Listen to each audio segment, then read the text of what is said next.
यह कहानी सारा और उसकी बहन रोज की है। दोनों एक दिन कहीं बाहर घूमने गई थी।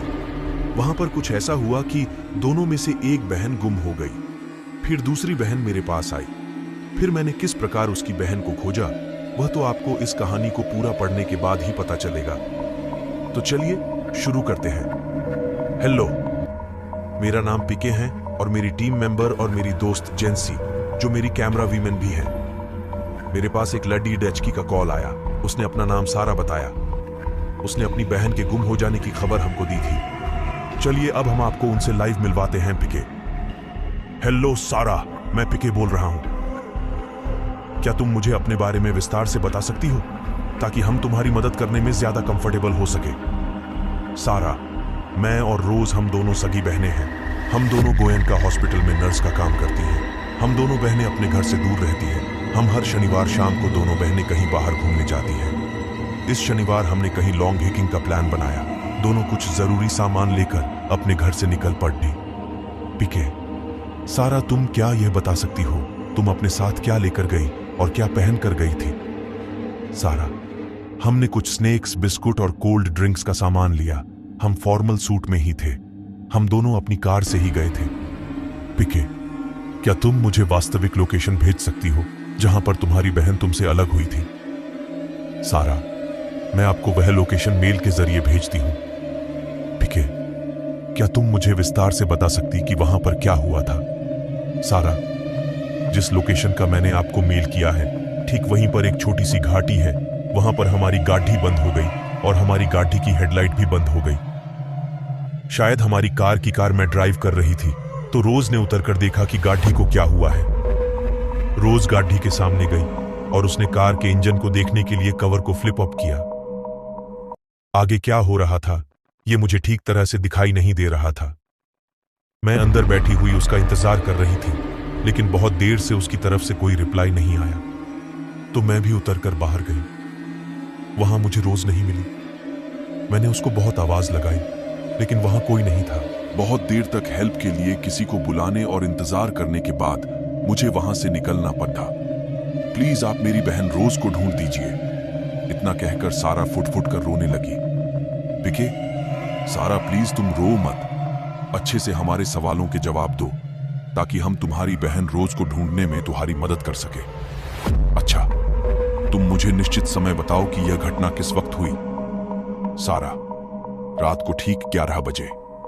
पिके, सारा, क्या तुमको किसी पर शक है या तुम्हारा कोई पीछा कर रहा था, या हो सकता है रोज तुम्हारे साथ प्रैंक कर रही हो? सारा, वहां पूरी तरह से सुनसान था। हमारे पास दूर दूर तक कोई नहीं था। और रही बात प्रैंक की, तो ऐसा मजाक वह कभी नहीं करती। पिके, अच्छा, कल हम तुम्हारी बहन के लिए इंक्वायरी, तो हम तुमको कल वापस इसके बारे में जानकारी देंगे। अगले दिन की रात को मैं और जेंसी दोनों ठीक उस जगह पर पहुंच गए जहां पर रोज गुम हुई थी। मैंने और जेंसी ने ठीक प्रकार से सभी जगहों पर कैमरा लगा दिए थे। काफी देर तक वहां इधर उधर ढूंढने पर हमको कोई सुराग नहीं मिला। हम दोनों काफी थक चुके थे।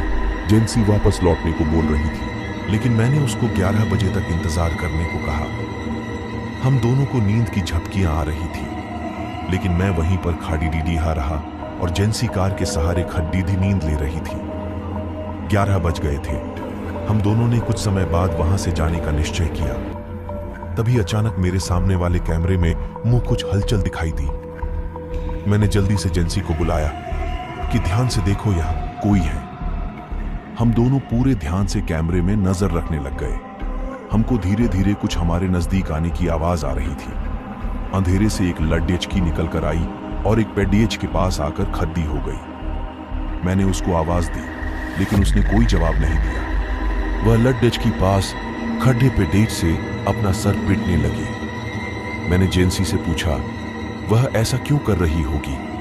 उसने बताया कि शायद वह बहुत डर गई होगी। हमने टॉर्च करके अच्छे से उसको देखा और सारा के द्वारा भेजी गई तस्वीर से मिलान किया। वह रोज ही थी। हम दोनों उसके पास गए और उसको पकड़ डीटीएच कर कार में बिठाया। हमने उससे बात करने की कोशिश की, लेकिन वह कुछ नहीं बोली। हमने सोचा शायद वह बहुत डर गई होगी, इसलिए वह बेचारी कुछ बोल नहीं पा रही होगी। हम रोज को उसके घर पर लेकर गए। सार ने दरवाजा खोला रोज को देखकर वह बहुत ही खुश हो गई।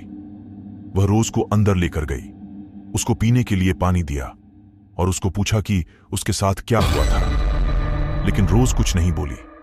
हम दोनों को वापस लौटना था, इसलिए मैंने सारा को आवाज लगाई। मैंने उसको बताया कि हम रोज का इंटरव्यू करने के लिए कल सुबह यहां पर आएंगे। इतना कहकर हम वहां से चले गए। मैं और जेंसी दोनों टाइम पर वहां पहुंच गए। मैंने सारा को आवाज लगाई, लेकिन कोई उत्तर नहीं मिला। हमने उसका कमरा भी चेक किया, लेकिन कोई नहीं मिला। जेंसी को शक हुआ और उसने बताया कि हमको कैमरा चेक करना चाहिए। मैंने पूछा कौन से कैमरा। जेंसी ने बताया कि कल रात को उसे रोज पर शक हुआ था, इसलिए दोनों बहनों के कमरे में कैमरे लगा दिए थे। इस काम के लिए मैंने जेंसी को शाबाशी दी। जेंसी दोनों हिडन कैमरा को निकाल कर लाई और पीसी से कनेक्ट कर दिए। रात को लगभग 2 बजे रोज उठी थी और अपने कमरे बाहर गई थी।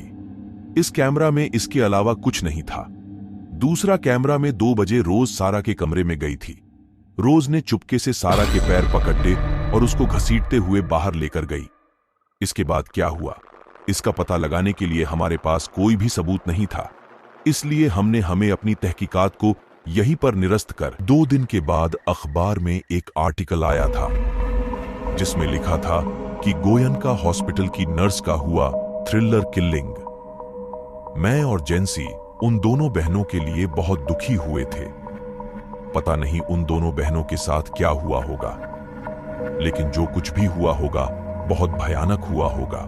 क्या हमको इसकी तहकीकात आगे जारी रखनी चाहिए? क्या है इसकी पूरी मिस्ट्री?